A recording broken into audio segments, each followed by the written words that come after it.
Hello les gars, c'est Susano de betclever.com. Donc aujourd'hui, on va faire le tour de la carte MLB. Mais tout d'abord, un petit résumé de la carte d'hier, hein, donc avec une grosse surprise, la défaite des Marlins avec Fernandez sur la butte. Alors là, je dois bien vous avouer que franchement, j'étais le premier étonné. Mais encore une fois, je l'avais quand même précisé que jouer ce genre de cote, c'est déconseillé totalement. Et qui plus est et surtout un RL, donc sur les big favorites, c'est vraiment faire banqueroute tôt ou tard. Donc vaut mieux viser un dog ou alors un RL positif sur un dog, ou alors totalement jouer des codes de 1.90 ou 1.70 ou des choses comme ça, 1.80. Mais évitez ce genre de cotes, hein, surtout en baseball, c'est pas comme le football, les sports US, c'est répétitif, surtout la MLB et la NHL, donc il faut faire très attention. Et surtout, en l'occurrence, à ce niveau-là, prendre des précautions et vaut mieux éviter ce genre de match-là et se baser sur un autre. Alors encore une fois, petite parenthèse, hein, pour les Marlins hier, j'avais oublié de le préciser d'ailleurs hier dans mon premier podcast. Gordon a fait son retour donc dans la line-up, hein, c'est le meilleur hitter des Marlins en l'occurrence. Donc je pars du principe que pour moi c'est un atout supplémentaire pour les Marlins, mais il faut faire attention aujourd'hui et je vous expliquerai pourquoi. Mais bon, ça c'est quand même une grosse surprise. Deuxième grosse surprise, donc c'est la défaite des Red Sox avec malgré tout Price sur la butte qui malgré tout a très très bien lancé, hein, mais pas de support à la batte.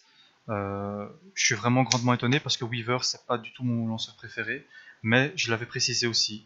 Il est clair que Weaver il est meilleur à domicile qu'à l'extérieur. C'est un pitcher, un lanceur qui a pas mal de bottes secrètes, hein, donc il a plusieurs types de lancers et donc automatiquement ça peut gêner aussi les batteurs en question. Alors, pour les Mets, hein, j'avais précisé aussi, donc les Rockies ont une batte, les Mets n'en ont pas. Cespedes était absent de la line-up. Pour moi, c'était 50% en moins de l'effectif. Je l'avais précisé, donc à part Walker et une paire d'autres joueurs, le reste c'est des Pokémon. C'est pas digne d'une franchise de New York, des Mets, d'avoir franchement une batte comme ça. C'est pas la première saison que c'est comme ça, c'est répétitif. Mais bon, voilà, je pense que pour les résumés d'hier, donc on va plus rester sur cela. C'est, je pense, les trois matchs qui ont surpris un peu du monde, même si je pense que les Rockies, pour ma part, c'est pas une trop grosse surprise, mais bon, pour les deux autres, oui. Donc on va passer aujourd'hui à l'analyse de la carte pour ce podcast numéro 2. Et cette fois-ci, je ne vais pas m'attarder sur trop de choses, hein, donc je vais vous essayer de parler brièvement de la carte en ajoutant des petits sliders pour chaque match. Et comme ça vous aidera aussi d'avoir un peu plus d'interactivité. Et voilà, voilà. Alors, petite parenthèse, hein, merci pour vos commentaires d'hier. Ça fait plaisir, ça motive un petit peu. Faut avouer quand même que c'est pas ce que je préférais au départ, hein, le podcast. Je préfère écrire à la base. Mais voilà, je pense qu'aujourd'hui j'ai pris en remarque toutes vos considérations et j'ai augmenté le son. Et j'ai rajouté des sliders. Mais bon, n'hésitez pas à commenter, si c'est encore plat, vous me le dites, j'essaierai encore d'un petit peu améliorer ce dernier. Donc on passe à la carte du jour avec le premier duel du match. Alors avant de lancer cette carte, je précise que je ne ferai pas les... J'analyse pas la carte dans le bon sens, donc ça veut dire que je prends match par match, mais dans le désordre, ou alors c'est pas dans un ordre alphabétique, ou un ordre, on va dire... d'heures, quoi. Ça veut dire, en l'occurrence, je vais prendre juste le match de ce soir, donc avec des Cubs face aux Mariners, mais pour le reste, je tape un petit peu à la one again, donc à vous de remettre un petit peu dans l'ordre, parce que je n'ai pas trop le temps de le faire à ce niveau-là. Premier duel, donc les Cubs face aux Mariners. Alors hier, les Cubs s'en sortent quand même bien face aux White Sox, malgré qu'il y avait Sale sur la butte. Je pense que c'est plus un duel en fait entre deux teams de Chicago. Ça laisse pas mal d'énergie, donc je pense qu'aujourd'hui il y aura un petit letdown du côté des Cubs, même si j'aime pas trop parler de letdown. Mais bon, Lester pour moi pour le moment n'est pas très shape, hein. Il a quelques petits soucis avec ses contrôles, ou il peut lancer très très bien, ou alors il peut avoir quelques soucis de contrôle. C'est vraiment très aléatoire durant les innings, donc ça il faut vraiment faire attention. Mais de l'autre côté, il y a Iwakuma. Franchement, ce pitcher il est grandement sous-estimé. C'est clair que c'est un très très bon lanceur. Hernandez pour le moment et Walker va se faire trader d'ailleurs. Et Hernandez qui était longuement blessé, on n'en parle plus trop parce que pourquoi? Parce que Iwakuma fait de très très bonnes prestations en ce moment. 10-2 sur ces 12 derniers starts, pardon, avec un ERA de 3,69. C'est loin d'être dégueulasse, bien au contraire, ça fait un des pitchers les plus en forme pour le moment. Donc pour ma part, franchement, je lui donne quand même l'avantage sur la butte, sachant que les batteurs des Mariners ont un très très gros avantage au niveau des stats des batteurs face aux pitchers. Donc parce que pas mal de pitchers, si pas toute la line-up, pas mal de batteurs, pardon, et quasiment toute la line-up a de très très bons chiffres face à Leicester. Donc je prédis quand même une mauvaise soirée pour les Cubs aujourd'hui, malgré que je suis fan des Cubs, vous le savez tous. Pourquoi? Parce que oui, effectivement, les Cubs se sont renforcés au niveau de la rotation des releveurs. Hein, effectivement, Chapman, le closer des Yankees, enfin l'ancien closer des Yankees, a remporté son premier duel hier, a effectué son premier save hier avec les Cubs. Il y a Montgomery aussi donc qui a rejoint la rotation des releveurs. C'est clair que c'est plus stable, certes, mais je pense que la batte actuelle des Mariners peut faire plus de dégâts que celle des Cubs. Donc c'est comme hier avec les Rockies et les Mets. Effectivement, on a deux bons pitchers sur la butte aujourd'hui, mais l'avantage de la batte va du côté des Mariners. Et comme je l'ai déjà expliqué, c'est pas forcément la meilleure défense qui gagne. Dans le baseball, si tu ne scores pas de run, tu gagnes pas. Là où effectivement, à NHL, tu as les séances de TAB, hein, donc de tir au but, qui peut déterminer un vainqueur et automatiquement, même si tu n'as pas d'offensive, la défense peut gagner. Donc c'est pas du tout la même chose. On passe au prochain duel, donc entre les Dodgers et les D-backs. Alors là, je m'attarde pas trop, pour être honnête avec vous. Pour moi, jouer du 1.4 sur les Dodgers aujourd'hui, même s'ils ont grandement l'avantage sur la butte, à la batte et de tous les sens du terme, je pense que pour moi, il n'y a aucune value. C'est encore un peu hier comme avec Fernandez sur la butte. Ça pue le poisson, quoi. Je veux dire, c'est ce genre de match-là qu'il faut éviter à tout prix. Même si Maeda, c'est un très très bon renfort pour les, pour les Dodgers sur la butte. Hein. Donc c'est un pitcher qui vient quand même tout de même de la ligue nippone. Et donc franchement, très très bonne surprise. Un faible ERA, pas mal de KS. Franchement, très très bonne surprise. Là où bon, un Godley de l'autre côté, c'est plus un lanceur qui est provisoirement dans la rotation des D-backs, mais qui restera pas longtemps, ça c'est certain. Mais bon, encore une fois, je vois rien dans ce match-là d'intéressant. Scherzer face à Samarzidja. Bon, ça va être franchement l'énigme du jour. Nunez vient de signer, donc, enfin les Giants viennent de signer Nunez, le shortstop des Twins en l'occurrence. C'est énigmatique, pourquoi? Je vous explique. Crawford, c'est quand même un des meilleurs shortstops de la ligue pour moi chez les Giants. C'est un très très bon défenseur. Il a un très très bon bras. C'est vrai qu'il commet pas mal d'erreurs ces temps-ci, mais ça en restant. Je pense que c'est plus un problème général de roster chez les Giants et dû aussi aux blessures. Hein, donc avec quand même tout de même Pence qui est blessé, Panic qui était blessé maintenant qui a rejoint la line-up hier. C'est clair que ce sont quand même des joueurs très importants et bien sûr Duffy qui est quand même tout de même, enfin ça fait quand même 3 joueurs, c'est quand même pas rien, je veux dire, dans une rotation, dans un roster, surtout que ce sont 3 joueurs qui sont tout le temps là dans la line-up, donc sur 9 joueurs ça fait beaucoup. Alors ici c'est énigmatique, pourquoi? Nunez c'est un très très bon renfort selon moi, joueur grandement sous-estimé, peut-être parce qu'il vient des Twins, il a encore prouvé hier un vraiment très bon hitter, très bon joueur, franchement très dangereux, donc c'est un renfort clairement positif pour les Giants, mais je pense que c'est plus un renfort dû à l'urgence de résultats et essayer de redresser la pente qu'autre chose. Je pense pas que c'est vraiment un renfort d'un point de vue position, même si Nunez peut jouer à d'autres positions telles que le poste de seconde base. C'est à mon avis cette place-là hein, qui prendra là, parce que franchement je vois pas Crawford sortir de la line-up hein, pour être honnête. Et je vois pas Nunez être sur le banc, donc, ça c'est clair. Donc il va rejoindre la rotation active, le roster actif. Samarzidja, franchement, bah écoutez, grosse déception. Hein, donc déjà je l'aimais pas quand il était chez les Cubs, je l'aimais pas quand il était chez les White Sox non plus. Pitcher trop inconstant, il justifie pas du tout son trade hein, et pas du tout son contrat, à l'instar de Cueto. Donc pour ma part, c'est une grosse déception chez les Giants.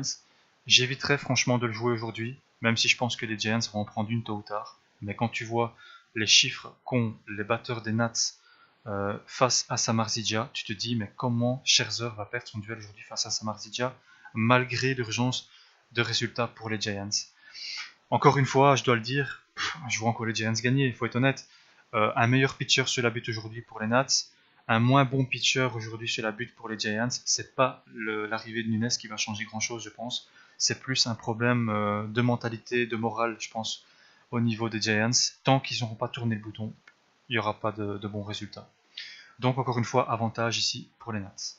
Surtout quand même que Scherzer, c'est alias Terminator avec ses 2 yeux de couleurs différentes là.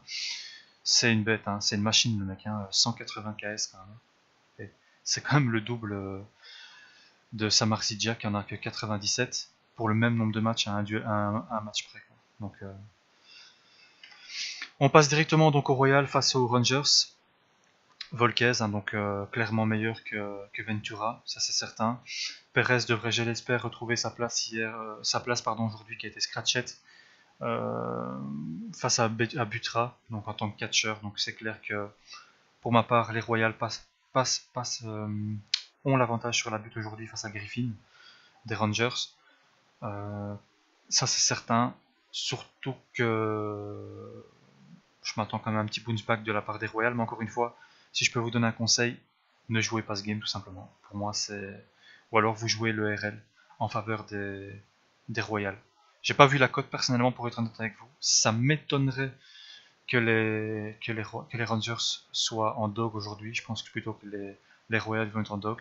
Vérifiez le RL plus 1.5. Ça peut être intéressant en faveur des Royals. Je pense qu'aujourd'hui ils vont faire quelque chose. Malgré tout, attention quand même, les Rangers ont de très très bonnes stats face à Volquez en carrière, donc c'est clair que c'est plutôt positif pour les Rangers, mais je ne sais pas. Hier, Hamels, quand même, le ace des Rangers, a eu toutes les peines du monde donc à sortir les Royals, malgré ses 8 innings pitchés, donc pour moi, il faut faire très attention. Surtout que le closer hier des Rangers a eu chaud, hein. Faut être honnête. Donc voilà, pour ma part, j'éviterai quand même tout de même donc de jouer ce match-là. Ou alors je jouerai un Royal plus 1.5. Enfin, je vous oriente vers ce bet-là, mais c'est pas forcément ce que je vais jouer. Mais je vous donne donc mon avis sur le match ici. Cardinals face aux Marlins. Alors là aussi, il y a beaucoup de débats. Pourquoi Fernandez hier qui perd son duel at home malgré une fiche de 30 victoires, 3 défaites sur ses 33 derniers starts à domicile. Grosse surprise, surtout que pour moi la batte des cartes n'était pas super shape. Donc voilà, grosse surprise, mais attention, aujourd'hui ça risque de changer, mais dans un autre sens je pense. Urena pour moi, grosse surprise, bonne vélocité dans ses balles, donc à ma plus grande surprise. Leak qui vient de se faire détruire de son précédent start. Donc il est clair qu'il faut faire attention, surtout que les batteurs des Marlins ont de monstrueux chiffres face à Leak. Donc ce duel devrait partir à l'over. Ça c'est certain. Mais Gordon, donc il revient d'une suspension de 90 jours, a fait son retour hier dans la line-up des actifs donc des Marlins. Et donc ça fait quand même un plus, hein. C'est quand même un des meilleurs hitters, si pas le meilleur hitter des Marlins, hein, donc ça c'est certain. Et vu la bâtière des Cards qui ont quand même tout de même bien ennuyé Fernandez, je les vois quand même taper quelques petits runs face à Urena. Donc tendance à l'over sur ce game-ci, franchement n'hésitez pas à vérifier le cut bien sûr, si c'est plus de 10, évitez, si c'est du 8, du 9, c'est largement prenable. On passe aux Rockies face aux Mets. Alors Mats, très très bon jeune pitcher donc pour les Mets, hein, donc c'est un peu l'avenir avec Syndergaard alias Thor, donc qui prendront sûrement la relève, ça c'est certain face à Colon, des pitchers un peu plus âgés, Harvey et Co. Donc je pense que là c'est clair que Mats, il joue blessé, on sait tous, hein, il devait se faire opérer pour finir, il se fait pas opérer. Mais c'est un lanceur qui tient jamais plus de 6-7 innings, surtout qu'il a quelques petits soucis avec ses contrôles. Mais franchement c'est un très très bon pitcher. Malgré tout, Chatwood est très très bon sur la route. Les Rockies ont une meilleure batte que celle des Mets, ça c'est certain. Mais attention tout de même, les chiffres des batteurs face à Chatwood, donc les chiffres des batteurs des Mets sont excellents face à Chatwood. Donc il faut faire attention quand même tout de même. Il n'y a aucune value sur ce match-là, franchement. Rien du tout. Ne jouez strictement rien. Ni over, ni under, ni Rockies, ni Mets. Pour moi, c'est autant jeter une pièce en l'air. Ça peut être de l'under, ça peut être un over, ça peut partir en victoire pour les Rockies, pour les Mets. Très aléatoire. donc je passe ce match. OS face au Blue Jays.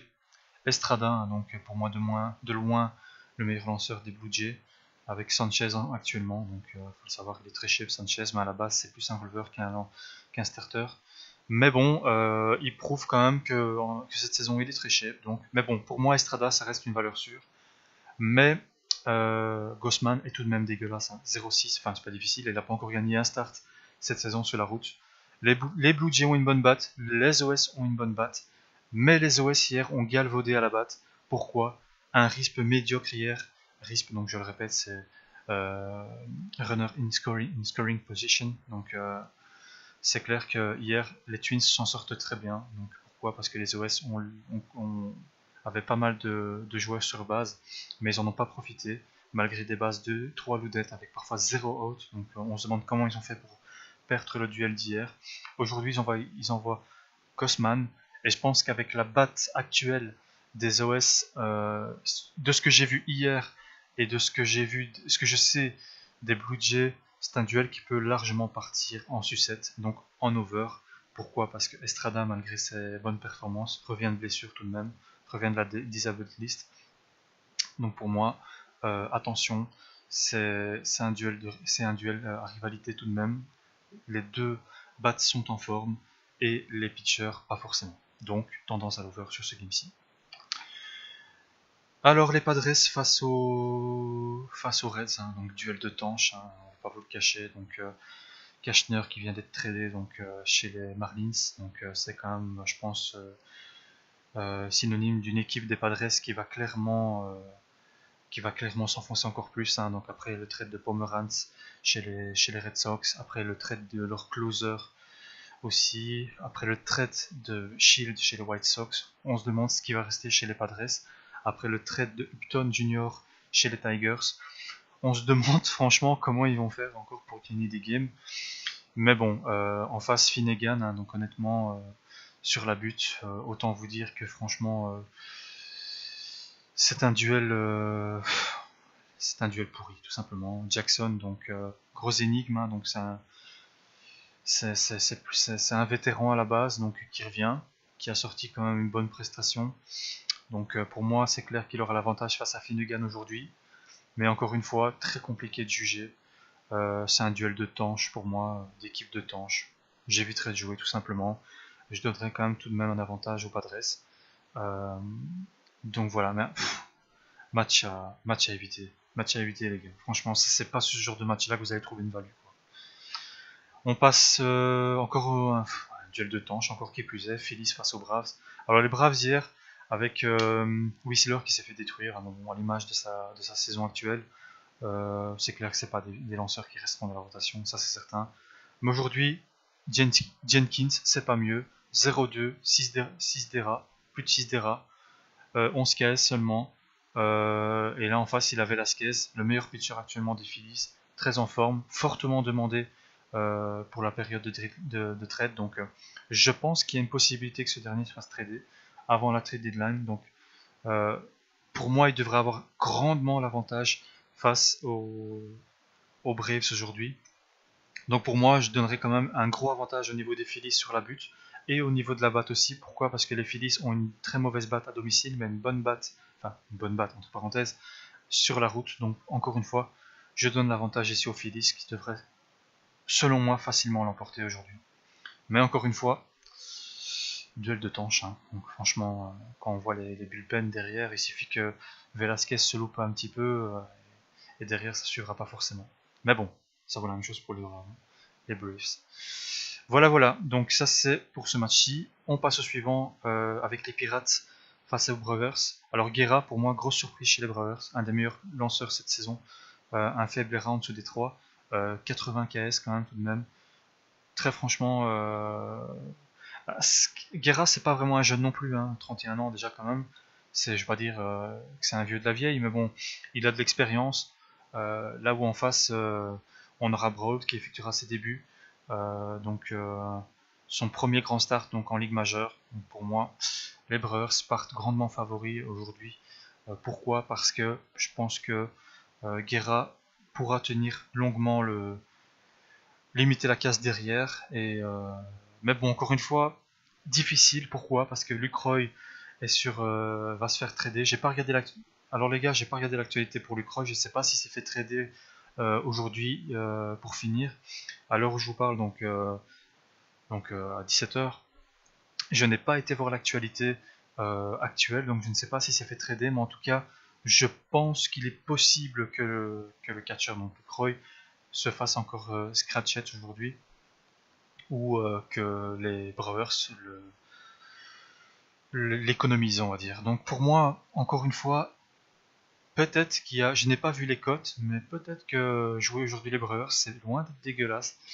Avoir les cotes, bien sûr, mais il est clair que je ne jouerai pas les Pirates avec un tel pitcher sur la butte, sachant que Guerra, franchement, fait grandement le taf pour les Brewers. Mais pas vraiment d'aspiration sur ce game-là, hein, je vais être honnête avec vous. Alors les Angels face aux Red Sox. Donc là, encore une fois, Red Sox, 4 défaites de suite. Il faut savoir qu'après 3 défaites de suite, les Red Sox portaient une fiche de 6-0 en tant que réaction. Et là, maintenant, ils se retrouvent avec 4-0. 0-4, pardon. Mais bon, là, ils ont grandement l'avantage sur la butte. Pourquoi? Porcello, 13-2 de fiche quand même cette saison, mais pas bon face aux Angels.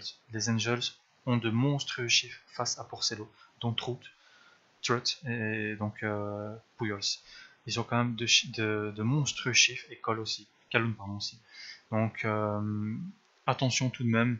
Mais bon, Dinkusum, depuis son retour de blessure, il a déjà eu des starts assez mitigés en réhab. Depuis son retour, donc il s'est fait détruire à son dernier start en pitchant qu'un inning. Il est pas prêt. Hein. Il est pas prêt. Je pense que les Angels le savent. Ils leur font démarrer. C'est envoyer le gamin à la boucherie, quoi. Faut être honnête avec vous. T'envoies un gamin qui a du mal avec ses contrôles actuellement, qui est sorti après un inning, qui a un ERA de 8,70, qui revient d'une très longue blessure de quasi un an et qui a eu peu de rehab en AAA et quelques starts cette saison qui fut pas bon du tout. Face à la batte des Red Sox qui sort de 4 défaites, je peux vous dire que le mec il va manger du run ce soir, hein, ça c'est clair. Hein. Ah, et ça c'est certain, hein, il risque de se retourner et regarder le public assez souvent lui.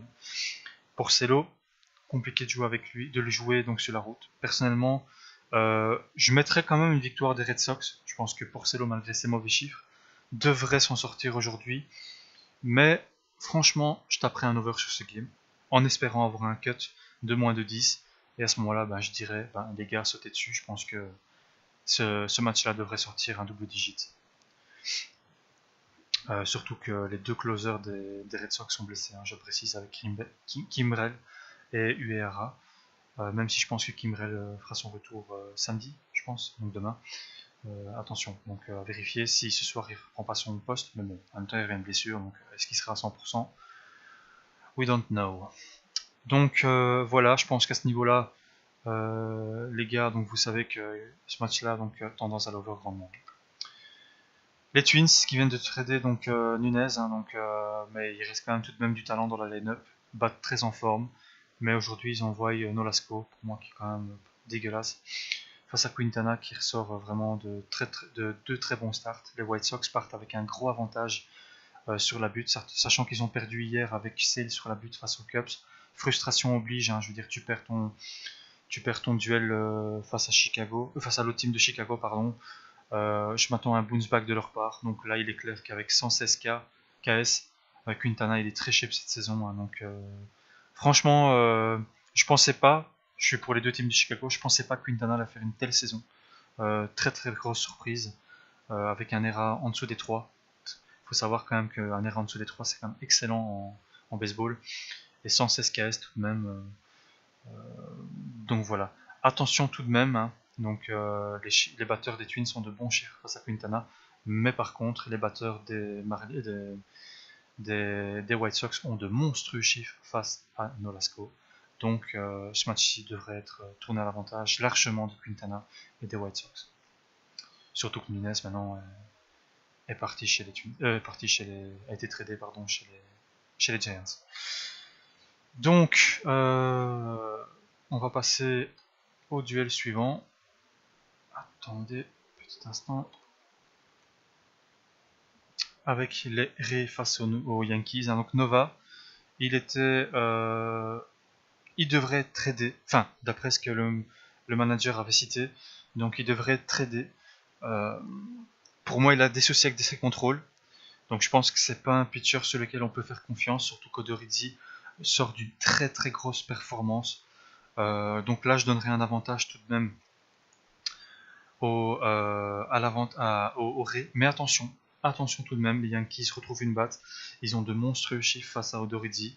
Odorizzi, certes, a sorti un bon start, mais est très loin d'être très stable cette saison. Donc pour moi, ce match-ci devrait partir en sucette, donc à l'over.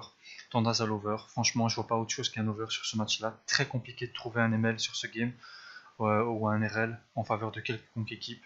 Donc pour ma part, je partirais sur un over. Pas vraiment inspiré sur ce game-ci pour être honnête avec vous.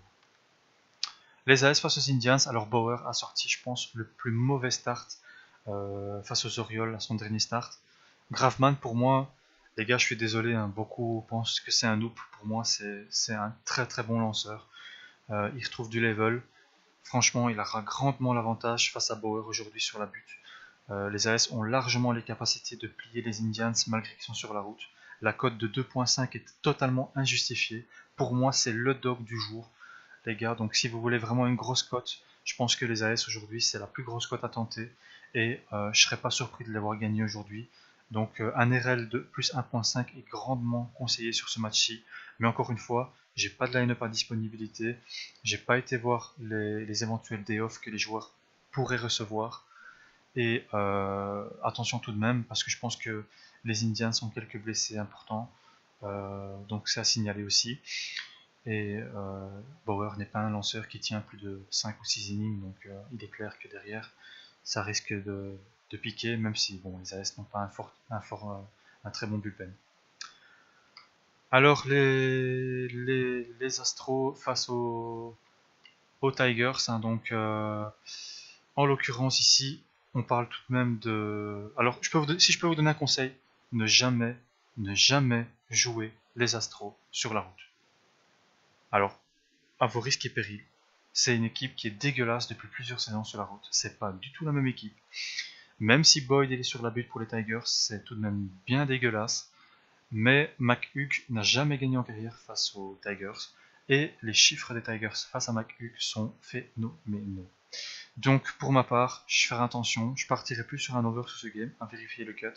Mais je vous déconseille de jouer les Astros sur la route, à moins d'avoir une surprise hier, comme avec les Rockies et les Mets.